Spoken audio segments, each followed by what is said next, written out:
جب سائنٹیفکلی بھی دیکھیں اور ویسے بھی کسی چیز کو بہت ڈیپتھ میں جا کے دیکھیں تو پھر وہاں پہ احساس ہوتا ہے کہ کوئی انسان یا کوئی ایسی چیز نہیں ہے جس نے یہ چیز کو بنائی ہے، کوئی ڈفرینٹ چیز، بہت ہی مطلب کہ پاورفل ہستی ہوگی جس نے یہ کام کیا ہوگا، عام کرنے کی بات نہیں ہے۔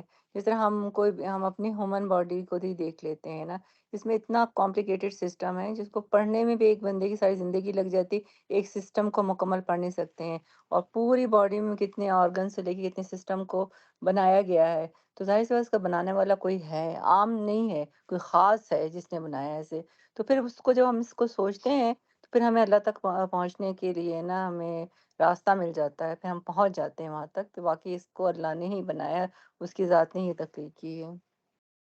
یہ بس اور یہ اس سے بات غور ہے۔ فکر سے بھی ہوتا ہے، دوسرا یہ کہ غور و فکر وہی شخص کرتا ہے نا جس کے دل میں کچھ ہوتا ہے۔ جیسے ایک عام شخص ہے، اس پر سے ایسے ہی گزر جائے گا نا، اور ایک سوچنے والا، تدبر کرنے والا دل ہی اللہ تعالیٰ نے دیا ہوتا ہے جو غور و فکر کرتا ہے نا۔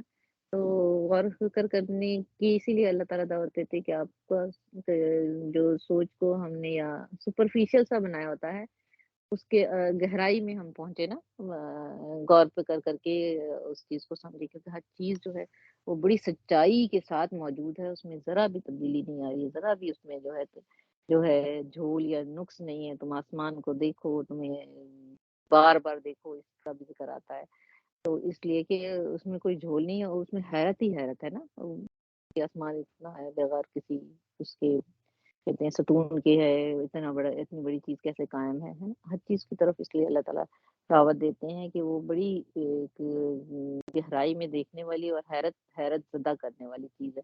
لیکن ہم چونکہ بچپن سے دیکھ رہے، شروع سے دیکھ رہے تھے، ہم کچھ اس پہ غور و فکر کرنے کی اپنے مطلب ہم اپنے دل کو یا اپنی طرف مائل نہیں کرتے۔ تو ایک وجہ تو یہ ہو گئی کہ ہمیں غور و فکر کرنے کے اللہ تعالیٰ دعوت دیتے ہیں تاکہ اس کو دیکھو اور دیکھ کر کے اس کی معجزات کو پہچانو اور سمجھو، ہے نا۔ اور دوسرا یہ ہے کہ جب اس کو دیکھ لیتے ہو، جب سمجھ لیتے ہو، پھر اگلی جو آیت ہے نا وہ اس کو ریلیٹ کرتی ہے، ٹھیک ہے۔ اس آیت میں جا کر کے اس کا دوسرا جو مقصد نظر آتا ہے وہ ہے کہ اللہ کتنے عجائبات دے کر کے نا، جیسے چھوٹی سی ہے بات کہ جیسے پلے گراؤنڈ میں کھیل رہے ہوتے ہیں، ٹھیک ہے، پاکستان فاتح ہوتا ہے تو جلدی سے وہ شکر ادا کرتا ہے، ٹھیک ہے، وہ سجدہ کر لیتا ہے، ٹھیک ہے۔ اور ایک اور بھی جگہ پہ ہم نے دیکھا کہ حضرت آدم علیہ السلام کی پیدائش ہوئی تو اللہ تعالیٰ نے ویسے تو کہا تھا سجدہ کرنے کے لیے، لوگوں نے، وہ فرشتوں نے سجدہ کیا، ٹھیک ہے۔ تو یہ جو سجدہ ہوتا ہے، تو یہ کیا وہ حضرت آدم علیہ السلام کو سجدہ ہو جاتا ہے، یا سجدہ وہ گراؤنڈ کو لوگ جھک کر چومتے ہیں؟ نہیں نا، ہے نا۔ تو کیا ہوتا ہے کہ کوئی عجائبات، بڑی اچھی سی چیز دیکھ کر کے ہمیں اگر ہمارے دل میں اللہ سے محبت ہوگی نا تو ہم سجدہ تو اللہ کو کریں گے، کیوں؟ کیونکہ ہم کہیں گے کہ واہ اللہ تعالیٰ، سبحان اللہ، تو نے کیسی چیز بنائی ہے نا، ٹھیک ہے۔ تو یہ جو عجائبات دیکھنے کے بعد جو کلمہ آتا ہے وہ شکر کا کلمہ آتا ہے، ٹھیک ہے۔ یعنی اللہ تعالیٰ نے عجائبات دیکھی، اسے سمجھ لیا، پہچان لیا، تو پھر اللہ سے محبت بھی بڑھتی ہے، اور اللہ کا شکر بھی دوسری طرف آتا ہے کہ اللہ کا شکر بھی ادا کرنا، مطلب انسانوں کو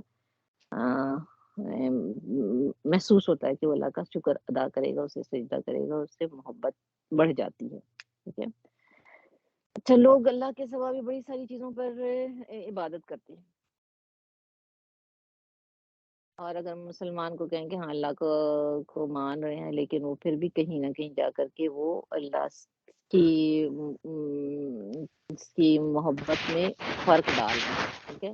اور بہت ساری بدعات سے ہمیں نظر آتا ہے کہ یہ فرق واضح طور پر نظر آتا ہے، لوگ اس چیز کے اوپر بھی کہ اللہ ہے، ساری کائنات کا مالک ہے، سارے خزانے اسی کے پاس ہے، پھر بھی کہیں اور سے مانگ لیتے ہیں، پھر بھی وہ اپنے نفس کی پوجا کر لیتے ہیں، پھر بھی وہ کئی چیزیں، اور اس کے اگر دیکھا جائے تو بہت سارے مذہب موجود ہیں، ہمارے ارد گرد بھی موجود ہے، تو اللہ کے علاوہ بھی بہت سارے لوگوں کو بہت ساری چیزوں کی پرستش جاری ہے، ہو رہی ہے اس وقت نا۔ تو لوگ کچھ قوم کی بھی پرستش کرتے ہیں، اپنی قومیت کو بڑی اہمیت دیتے ہیں، اور پوری ہر چیز قربان کر دیتے ہیں قومیت پہ، کوئی وطن کے لیے قربان کر رہا ہوتا ہے۔ لیکن یہ اس جذبے کو اتنا برا تو نہیں سمجھا جاتا ہے، لیکن اگر یہ جذبہ اللہ کی محبت میں آئے گا، کہ آڑ میں آئے گا کہ اللہ سے زیادہ ان چیزوں کو محبت دی جائے گی، تو اللہ تعالیٰ کی جو ہے معبودیت سے جو ہے انسان ہٹ سکتا ہے. ٹھیک ہے. تو بہت ساری اللہ کی یہاں پہ ہم دیکھ لیں کہ اللہ تعالیٰ کی کتنی ساری قدرت اللہ تعالیٰ یہاں دکھا رہے ہیں. ٹھیک ہے. زمین آسمان کی بات کریں, زمین کتنا کچھ کر رہی دے رہی ہمیں, اور زمین کے عجائبات صرف ہم اسی پر غور کرتے ہیں تو کرتے ہی چلے جائیں گے کہ بچھی ہوئی ہے, فرش بچھا ہوا ہے, اور ہمارے زمین کے نیچے اور غلہ اگ رہا ہے. ٹھیک ہے. اور زمین ہماری مسلسل گردش کر رہی ہے. ہمیں پتہ چلتا ہے کوئی کتنی پرسکون ہے, کتنا ہے, تقریباً 19.5 کلومیٹر پر آور کے حساب سے وہ چل رہی ہے, تو ہمیں نظر ہی نہیں آتا ہے. اس طرح پہاڑ ہے, سمندر ہے, ہر چیز کی, یعنی میں اکثر حدیث تفسیر میں بڑا کچھ بیان کیا گیا, لیکن مجھے پتا ہے کہ آپ سب کو ان باتوں کا پتا ہے, زمین میں کیا ہے, آسمان میں کیا ہے, اور جو ہے یہ کہ کشتی جو ہے وہ اللہ کی کیسے عجائب ہے. بڑی ابھی دیکھیں ریڈ سی کا آپ دیکھیں کہ مسئلہ آیا ہے کہ حوثی اس پر قبضہ کر کے ہیں, اس پہ حملہ ہو رہا ہے اور وہاں سے گزر نہیں رہا ہے. میں آج یہ پوچھ رہی تھی, کسی سے بات ہو رہی تھی میری, تو بک ہم نے آرڈر کرنا تھا, تو وہ کہتی ہے کہ ریڈ سی کی وجہ سے ہمیں جو ہے نا وہ اپنے پوسٹیج بائی ایئر منگوانا پڑے گا, تو اس میں تقریباً ڈبل کا خرچہ بڑھ جائے گا. یعنی جو سمندر سے آتا ہے اور جو ایئر سے آئے گا اس میں ڈبل جو پوسٹیج خرچ ہوگی. یعنی سمندر اور کشتی کا کتنا فائدہ ابھی تک انسانوں کو پہنچ رہا ہے نا, اور جس ایریا میں جہاں مطلب کشتی سے جلدی آسانی سے پہنچتا ہے, تو وہاں پہ کتنی آسانی سے اور زیادہ چیزیں اور آرام سے ایک ملک سے دوسرے ملک چلی جاتی ہیں. یہ ساری چیزیں اللہ کی رحمتوں میں سے ہے. شمار کرنا اور ان کا گرنا اور ان کو سمجھنا بڑی بہت اہم بات ہے نا. ٹھیک ہے, انشاءاللہ یہ والی آیت کافی لمبی تھی اور اس میں بہت ساری باتیں تھیں, اور ساری چیزیں جو ہیں ہماری نظروں سے اور تجربات سے گزرتی رہتی ہیں. ٹھیک ہے. کہ مردہ زمین تھی, اس کو اللہ تعالیٰ نے کیسے مطلب مردہ کو زندہ کیا, اور اگر پانی کی بات کرتے ہیں پانی سے زندہ کیا, اور ہمارے یہاں تو جس وقت برف ختم ہو جائے گی اسی وقت جو ہے ہمارے سارے مردہ جو ہے وہ سارا دوبارہ زندہ ہو جائیں گے, اور خود بخود ہمیں ہرے بھرے نظر آئیں گے نا. اور ہر طرف جو اللہ تعالیٰ نے جانور اور جاندار رکھی, اور زمین کے اندر رہے. ایک چوہا تھا ہماری طرف آ گیا تھا, سردیوں میں نکلا ہے وہ نا, برف کے اندر سے کالا تھا, اور سارے تقریباً ویجیٹیشن کو کھا گیا تھا نا پچھلے دفعہ. اتنا خطرناک تھا وہ, اور وہ کہتے ہیں کہ برف میں ہی نکلتا تھا. وال مارٹ کی کیا اس طرح کا وال کر کے کچھ نام ہے, تو وہ سردیوں میں نکلا, اور ساری ویجیٹیشن جو نیچے سردی کی میں جو مطلب برف کے نیچے ڈھک جاتی ہے اور گرمیوں میں آنے سے وہ نکل آتی ہے نا باہر دوبارہ سے, تو اس کی وہ ان ساری چیزوں کو کھا گیا نا. وہ حیرت کی بات, کیسے کیسے مخلوقات اللہ تعالیٰ نے دنیا میں بھیج رکھی ہے نا. تو یہ ساری چیزیں اللہ کی نشانیوں میں سے ہیں. ہوائیں چلنا, ہواؤں کا چلنا, اور اللہ تعالیٰ ہواؤں کے بارے میں, بادلوں کے بارے میں یہ کہتے ہیں کہ بادل جو ہے نا میں اسے بھیجتا ہوں. اللہ تابع فرما بادل کا کیا مطلب ہے کہ وہ بادل جو ہے اللہ کے حکم سے ایک جگہ سے دوسری جگہ جاتے ہیں, اللہ تعالیٰ اس کو بھیجتے ہیں. اب دیکھیں جائنا کتنا خوبصورت ہے بادلوں کے ساتھ سے, اس کے اوپر مطلب آسمان بھی اتنے خوبصورت بعض اوقات بادل ہوتے ہیں, اتنے پیارے, حیرت ہوتی ہے کہ کس طرح سجے ہوئے نا, جیسے کوئی شخص نے کھڑا ہو کر کے بڑی اچھی سی پینٹنگ کر دی ہے اس کو نا. اور جو ہے سیسکیچوئن نام اس لیے نا, کیا نا, کیا مطلب ہوتا ہے سیسکیچوئن کا, میرے ذہن سے نکل گیا. Land of living skies. Living skies, ہاں land land of of land of living. Living skies. ہاں, تو بادل کتنے ہمارے خوبصورت, اور اسکائی بڑا خوبصورت ہوتا ہے رجائنا کا. جی, اور کوئی کچھ بات کرنا چاہے گا اس کے متعلق؟ اس پہ جتنی بھی بات کی جائے کم ہے, اور اسی لحاظ سے یہ آیت جو ہے نا بہت قرآن کی ڈفرینٹ آیتوں میں سے اس کو شمار کیا جاتا ہے کہ اس میں یہ ساری چیزیں, ساری خود جو اللہ تعالیٰ نے اپنی بہت ساری جو ہے نشانیاں اس میں دکھائی, اور اس کو کہا نشانی. ایک تو ہم پڑھتے ہیں نا آیت, ٹھیک ہے نا, یہ جو ہم پڑھ رہے ہیں قرآن کی ہم کہتے ہیں آیت. اس کو پڑھنے کا یقیناً اللہ تعالیٰ نے یہ آیت اتاری ہمیں پڑھنا ہے, اور اس سے ہم اللہ کی پہچان ہے, اللہ کو جانتے ہیں, نبی صلی اللہ علیہ وسلم کو جو پیغمبر لے کر آیا اس کو جانتے ہیں, بلکہ اسی کے ذریعے سے ہم پچھلے پیغمبروں کو بھی پہچانتے ہیں. ٹھیک ہے. لیکن یہ والی جو آیت, جو جس آیت کی آج بات کر رہے ہیں, وہ اس سے مختلف ہے. لیکن یہ بھی آیت جو ہے اللہ کی پہچان ہمیں دے رہا ہے. اس کو دیکھتے، اس کو جاننے کے بعد بھی ہم اللہ تک پہنچ سکتے ہیں، اور اللہ جو ہے اللہ تک پہنچ سکتے ہیں، اللہ کے احکام تک پہنچ سکتے ہیں، اور اللہ تعالیٰ اس کو محبوب رکھتا ہے.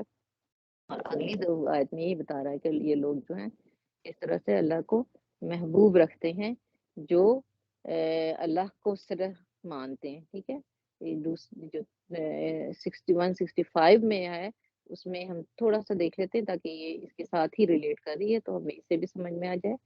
اور لوگوں میں سے جو بناتے ہیں، میں نے ترجمہ میں اس کا پڑھ رہی ہوں، اور لوگوں میں سے جو بناتے ہیں اللہ کے علاوہ شریک، پھر وہ محبت کرتے ہیں ان سے اللہ سے محبت کی طرح. جو شریک بناتے ہیں وہ کیا کرتے ہیں، اللہ کو محبت جتنی کرنی چاہیے اتنی نہیں کرتے ہیں، بلکہ اللہ کی طرح ان کو بھی محبت کرنے لگتے ہیں. ٹھیک ہے، اور وہ لوگ جو سب ایمان لائیں بہت سخت ہیں محبت میں اللہ کی. ٹھیک ہے، جو ایمان نہیں لاتے ہیں، جو ایک اور معبود بنا کر بیٹھ جاتے ہیں، تو وہ کیا ہے، وہ محبت کرتے ہیں جو اپنا معبود بنا لیا. حالانکہ وہ کہتے ہیں کہ اللہ کا اوتار ہے، فلاں فلاں ہے، لیکن وہ محبت اللہ سے بھی زیادہ اس سے کرنے لگتے ہیں.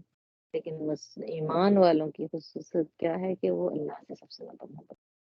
اور اس کا دعویٰ اللہ تعالیٰ نے کیا ہے کہ اللہ تعالیٰ کہتا ہے کہ مجھ سے جو ہے محبت ایمان لاتا ہے، جو مومن ہوتا ہے، وہ سب سے زیادہ اللہ سے محبت کرتا ہے. اور کاش دیکھ لیں گے وہ لوگ جن سب نے ظلم کیا، جب وہ دیکھیں گے عذاب کو، بے شک قوت تو اللہ ہی کے پاس ہے تمام، اور بے شک اللہ سخت عذاب دینے والا ہے. ٹھیک ہے، اس کو آپ ترجمے کے ساتھ یاد کر لیجیے گا، یہ امپورٹنٹ ہے. اس کا وہ نہیں میں نے پڑھا ہے اس کا ٹیکسٹ، لیکن آپ لوگ ضرور پڑھ لیجیے گا.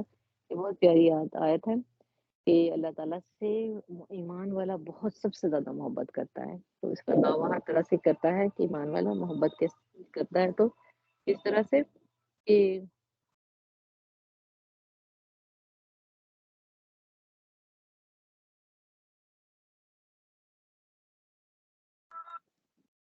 اور وہ کہتا ہے اللہ سے محبت کرتا ہے وہ کس طرح کہ وہ کہتا ہے کہ انا صلاتی و نسوکی و محیای و مماتی للہ رب العالمین.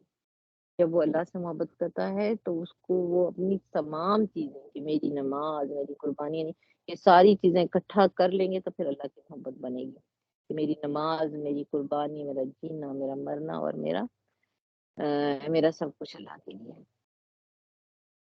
یہ جو ہے یہ آیت انتہائی اس لیے بھی ہے کہ اگر کوئی اور معبود بنا لیتا ہے تو انسان اگر اس چیز کو بار بار جو ہے اللہ سے رجوع کرنے کے بجائے وہ اس پر انحصار کرتا ہے. جیسے کوئی ہم اس کی چھوٹی سی مثال یہ سمجھ لیتے ہیں کہ جیسے ہم کوئی تکلیف مصیبت آئی تو ہم سمجھتے ہیں ہمارے پاس دولت ہے، ہمارے پاس پیسہ، ہم اسے خرچ کریں گے تو یہ مصیبت چلی جائے گی، یا ہمارے پاس مال ہے ہم اسے خرچ کریں گے تو ہماری مشکل کم ہو جائے گی نا.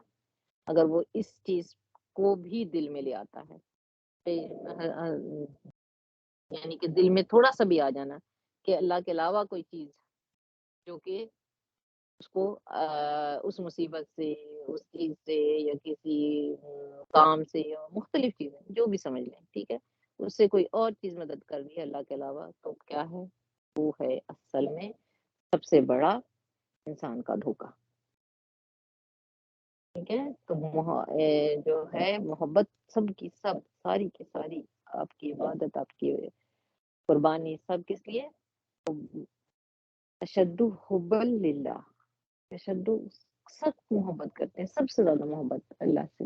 یہ اللہ کی ڈیمانڈ ہے انسان سے کہ انسان کو کسی بھی مشکل میں پڑنے سے پہلے کوئی خوشخبری ملی ہے، کوئی اچھائی آئی ہے تب بھی اللہ کی طرف، کوئی برائی آئی ہے تب بھی اللہ کی. یہ ہے اللہ کی محبت سب سے زیادہ، جو ایمان والے اللہ سے محبت کرتے ہیں. اور اس کے علاوہ جو کسی اور چیز سے کرے گا، اپنی انا سے، اپنی انا کو پرکھے گا، اپنی کسی اور چیز کو درجہ دے گا، اور یہ سمجھے گا کہ یہ چیز میرے لیے بہتر، مجھے ضرورت نہیں کسی اور چیز کی، اللہ کی طرف نہیں دیکھے گا اور اس چیز پر انحصار کرے گا، تو وہ مومن نہیں ہوگا. ٹھیک ہے، تو مومن کون ہوگا؟ والذین آمنوا اشد حبا للہ. یہ ایک بہت اہم آیت ہے اس لحاظ سے، اور بار بار آپ دیکھیے گا کہ آگے بھی بہت زیادہ کوٹ ہوگی جو یہ آیت ہے، مومن اللہ سے محبت کرے گا. آج اب میرا خیال ہے پھر رہ گیا ہمارا سیرہ کا ٹاپک. تو آپ لوگوں کو ٹائم ہے، مجھے شازیہ کو تو جانا ایک میٹنگ ضروری ہے جس کا پتہ نہیں چلا تھا مجھے، ہمیں تو ابھی آج کل ہی پتہ چلا اس کا، تو بہت ضروری جانا ہے. اگر آپ لوگ چاہتے ہیں، آمنہ بتائیں گی اور شبانہ بھی، کہ آپ دونوں مل کر کے، اور 2 لوگ اور بھی ہیں، تو اس کو کل سے کمپلیٹ 4-5 پیج ہے، جلدی سے پڑھا جائے گا. کیا خیال ہے آمنہ؟ آمنہ کا انمیوٹ نہیں ہو رہا ہے. جی آمنہ اور شبانہ. شبانہ آج بولی نہیں شبانہ. جی میں نے کہا ہم جانا جی بچے جی پڑھ لیتے ہیں، آج میں جانا ہے کہیں یار، کتنے بجے جانا ہے؟ اوکے ٹھیک ہے، ہم جانا بچے پڑھ لیتی ہوں میں.